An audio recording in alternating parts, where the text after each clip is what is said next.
اگر کوئی چیز تمہارے مطابق نہ بھی ہونا تو پریشان مت ہوا کرو، بلکہ تم خوش ہو جایا کرو کہ معاملہ اللہ کے ہاتھ میں چلا گیا ہے۔ اگر اللہ تمہیں وہاں تک لے کر نہیں گیا جہاں تم جانا چاہتے ہو تو یقین رکھو بہتر ہی ہوگا۔ وہ جگہ جہاں وہ تمہیں اپنی مرضی سے لے جائے گا۔ اللہ کی مدد تب آتی ہے جب مایوس کن حالات میں بھی تم اللہ پر دماغی وسوسے حاوی نہیں ہونے دیتے اور تمام دروازے بند نظر آنے کے باوجود بھی پورے یقین سے اللہ سے رجوع کرتے ہو۔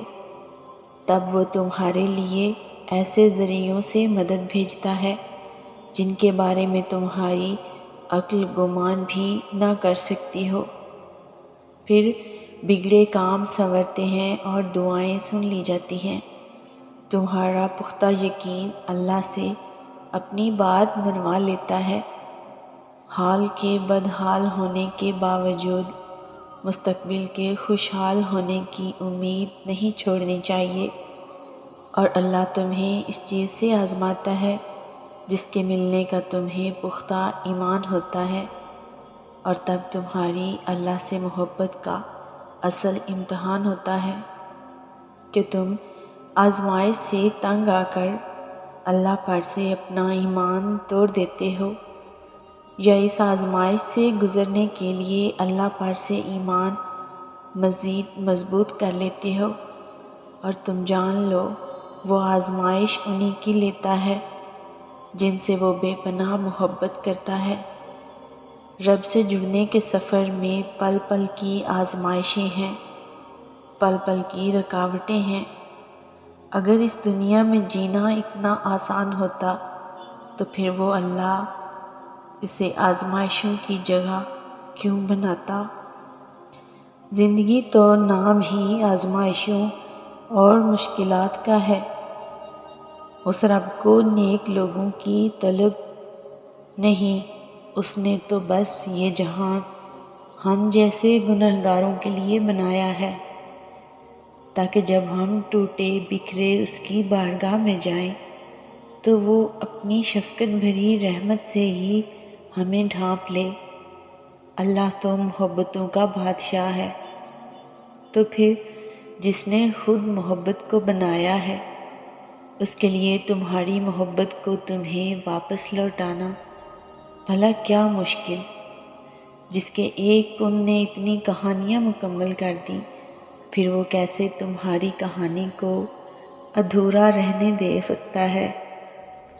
اس کا ایک نام الودود بھی ہے، یعنی دینے والا۔ پھر وہ کیسے تمہیں خالی ہاتھ واپس جانے دے سکتا ہے؟ جو بے زبان چیونٹی کی خاموشی بھی نظر انداز نہیں کرتا، وہ تمہاری ہچکیاں لیتی ہوئی آواز کو کیسے انسنا کر سکتا ہے؟ بس وہی تو سنتا ہے، وہی سنے گا، ضرور سنے گا۔ تمہاری اللہ سے لگائی امیدوں پر اپنی سوچوں کے بند نہ باندھو۔ وہ تو رب کریم رحمان و رحیم ہے جس نے تمہیں ان دعاؤں کی توفیق عطا فرمائی ہے۔ وہی اس چیز کو تمہاری تقدیر کے صفوں میں شامل کرنے پر بھی قادر ہے۔ بس پورے مخلص دل کے ساتھ اس کی رہنمائی اور اس کا کرم طلب کرتے رہو، وہی تمہارے سب کام سنوار دے گا۔ کچھ لوگ اللہ کے در کے لیے ہی پیدا ہوتے ہیں، اللہ انہیں چن لیتا ہے، کبھی رلا کر، کبھی آزما کر، کبھی تکلیف دے کر۔ وہ اپنے خاص بندوں کو الگ کر لیتا ہے۔ کچھ اس مقام تک خود آتے ہیں اور کچھ کو کھینچ کر لایا جاتا ہے۔ جو دروازے اللہ ہمارے لیے کھول دیتا ہے انہیں چاہ کر بھی کوئی ہم پر بند نہیں کر سکتا۔ عطا سبھی کچھ بس اللہ ہی کرتا ہے۔ بے شک جو کچھ آسمانوں اور زمین میں ہے سب کچھ اسی کا ہے۔